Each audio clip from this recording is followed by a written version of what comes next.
Kailan kayo huling nakapag-usap? Nakakahiya sa ilabas niya. Kung totoo yung sinasabi niya, ilabas niya. Wala akong simula noon na tinatawagan niya ako na nagmamakaawa siya sa akin. Simula noon na Yan na. Tumatawag si Atong Ang sa kanya, nagmamakaawa na. record ko ang mga sinasabi niya. Hindi na yan tumatawag sa akin at hindi na nagte-text kasi gagamitin ko against sa kanya yung mga sinasabi niya. Kailan ito nangyari? Kailan lumapit sa'yo, kailan ka tinawagan? A day before, nung nalaman niya na mayroon akong nireport sa DOJ, nalaman niya, nakiusap niya sa akin na doon, mahal na kita bilang anak na kita. Sunduin kita sa airport. Ako na mismo magsundo sa iyo. Ayusin natin to. Kailan ito?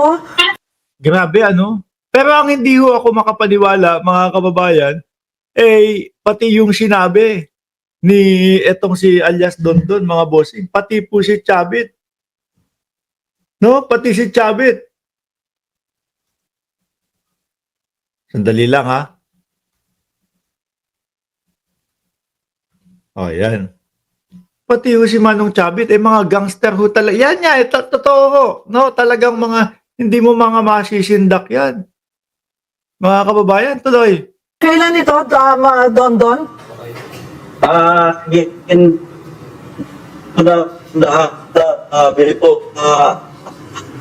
Ang alam ko nito after election, yun ang natatandaan ko.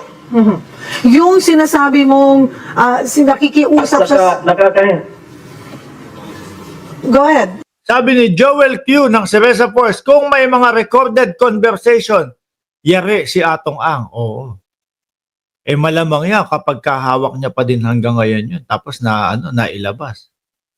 Talaga hong mas papabor na ang Pilipino dito kay alias Totoy. Tapos kapag meron pa kahit isa, no, o katiting man lang na naipakita o natagpuan na bakas na doon itinapon sa may Taal Lake, yung mga bangkay, lalo pong lalakas ang paniniwala ng mamamayang Pilipino dito kay alias Totoy, lalo na po ng DOJ. Go ahead, Don. At saka yung mga sinasabi niya sa media, ang galing niya magsinungaling.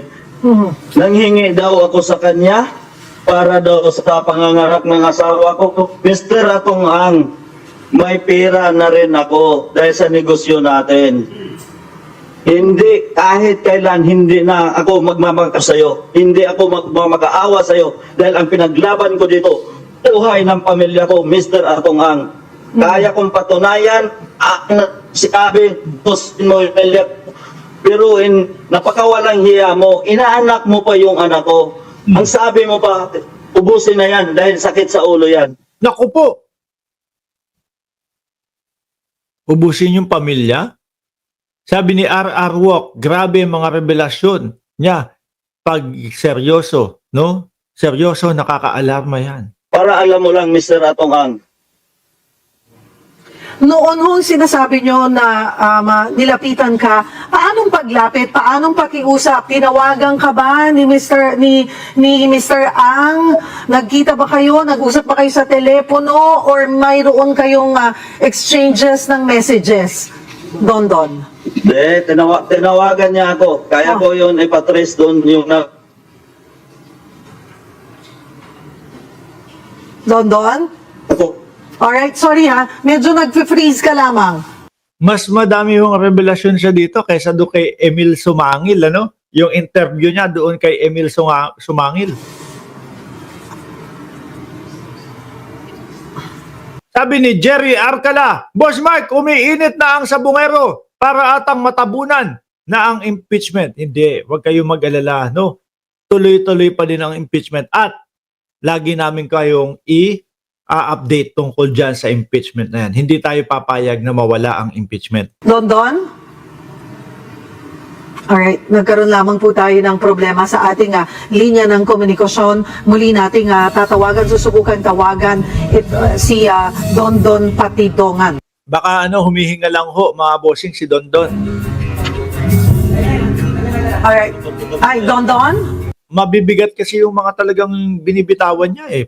Nagulat ho ako doon sa Chavit Singson na binitawan niya, mga kababayan. No? Yes, go ahead, Sir. Ayun, okay. Naputol ka lamang doon eh. Yung sinasabi mong siya ang lumapit, siya ang nakiusap sa'yo after the elections at sinabi pa sa'yong itinuring ka na niyang parang anak. Kailan ito nangyari? Sa pamamagitan ng paano kayo nakapag-usap tungkol dito? Tinawagan niya ako sa telepono. Sabi niya, hindi pa huli ang lahat, mag-usap tayo, parang anak na kita. Yun ang sabi niya sa akin. Ano ang sagot mo sa kanya? Ang sinagot ko sa kanya, pag-isipan ko na lang muna yan. Ang gusto ko, manahimik, sabi ko sa kanya, dito lang ako sa probinsya, yun lang. Ngayon, hinahamon niya ako, na puro kasinungalingan ang sinasabi ko. Mr. Atong Ang, wala akong kakayahan para patayin ko yung 100 sabungero, nawawalang sabungero. Dahil isa ka siguro, sugo. Sa totoo lang, Cyril, hindi lang ito. Mayroon pa siyang kaibigan na pinapapatay niya dyan sa EDSA, kung maalala. Pati kaibigan? Hindi naman ho magsasalita ng ganito to kung wala siyang backup na ebidensya. At hindi naman po basta-basta paniniwalaan ng DOJ to kung wala pong pinakitang mga patunay din po.